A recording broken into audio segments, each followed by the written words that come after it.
Resident Evil Village doesn't even come close to my own Resident Evil Village. I can prove it. I was just chilling at home the other day, and I got this huge urge to play a game that popped up on my timeline. A YouTuber was playing the demo of a Capcom title, Resident Evil Village. From the guy's face, it really looked like something incredible, scary. Wow! I rushed to download a digital demo, but it was only available for PlayStation 5, which my bank account doesn't allow me to have. Right? I don't have a PlayStation 5. So I went to the acclaimed online video game store, Steam, and there I was faced with a horrible scene. 250 reals to buy a video game. That's when a lover of the arts of game development had the brilliant idea to develop my own Resident Evil Village. And what you're about to see is how I created a game more incredible than Resident Evil Village. I took the map from a horror game of mine that was already in development and started taking the necessary steps to make this. Not just any game, but a release far superior to the original title of the Capcom franchise, the game of my life.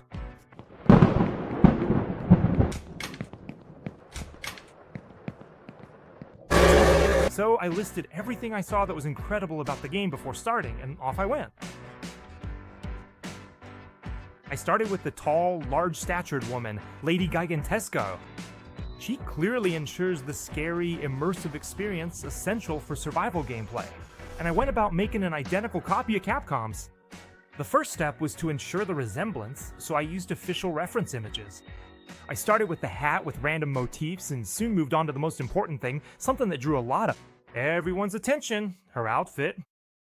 It needed to be incredibly identical and reflect charm and spookiness. The hair also needed to be incredible.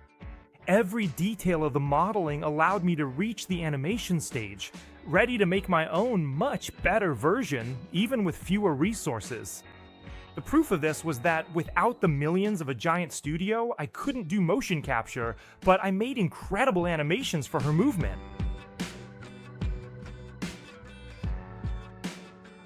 When I imported it into Epic Games' Unreal Engine and started the first tests, I saw she was too tall and needed to duck to get through doors. That's when I got original and made a movement even scarier than the one in the original game. The original one wasn't scary. She ducked like a normal person. Mine turned out much more realistic, much more incredible, amazing. And I finished it with ease. With fewer resources, my game was still much scarier.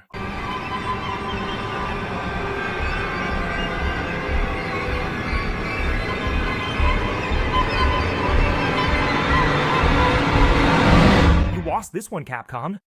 Oh, here's a fun fact. For this game, I used the image of a real person for Lady Dimitrescu's face, which gave the character a lot more realism.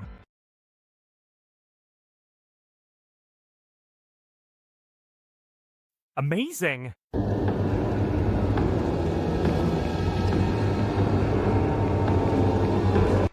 even made sound effects for her footsteps. Incredible sound effects, very similar to those of Mr. X from Resident Evil 2.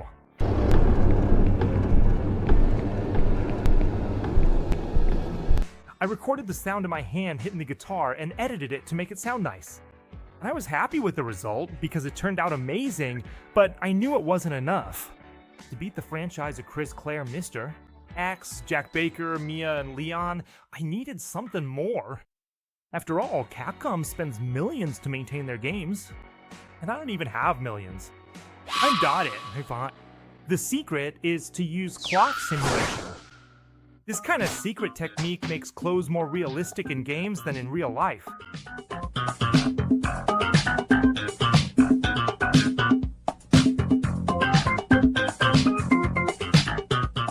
And even though I faced several problems in its application, it was a success.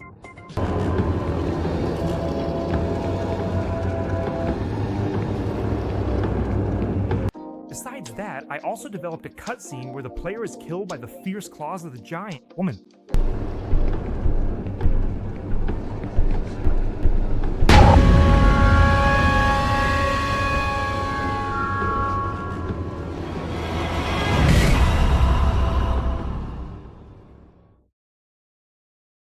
Amazing. But something was missing. Actually, a lot of things were missing, starting with the puzzle. From now on, you can check out the main construction of the game's puzzle.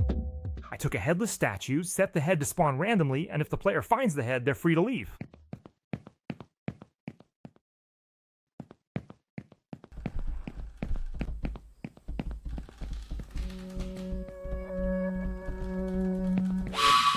Building the little pistol. Well, I already had the shooting system ready from the other game. I was doing well in the development, but that's when Moran Games, master of the horror game arts, told me, "See, Nelly? Resident Evil Village has werewolf." Oh no. And here I go creating werewolves. Creating amazing werewolves.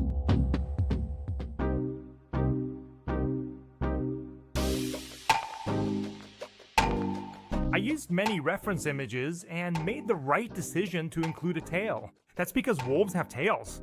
So when a human transforms, they obviously end up with a tail. Only those who don't know have never seen a werewolf in person, of course. I wanted to make him hauntingly terrible, an absolute eyesore. And I did. Look at this.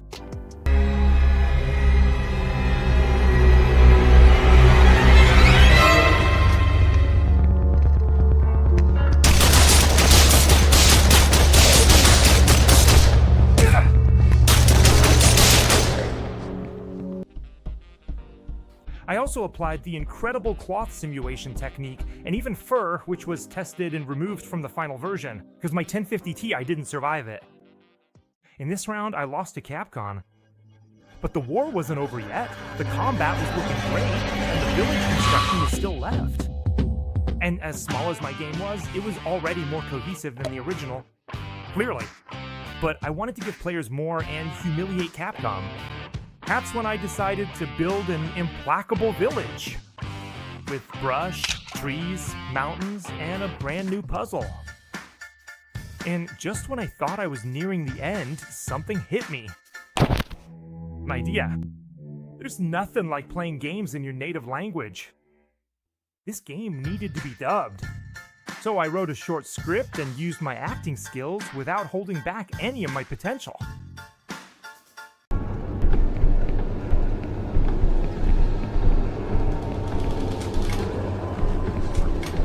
Bathroom.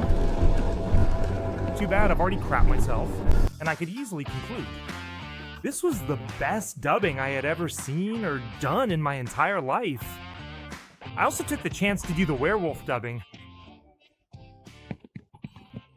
Also for the final cutscene, and look, this game turned out amazing. And the final cutscene has an incredible plot twist. Playing the not Resident Evil Village. Not Resident Evil Village. Lastly, I adjusted the graphics settings. You can run this game in even better conditions than mine. And keep an eye on the channel, because in the coming days, I'll show an amazing gameplay with the master of horror games, Maroon Games. And also the game itself for you to download.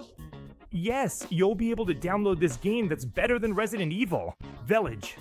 So if you're not subscribed and want this game, subscribe now with the bell on and stay tuned to download it. And of course, if you want to learn how to create games as amazing as mine, you can check out the incredible game development courses in the description. See you soon. Suck it, Capcom.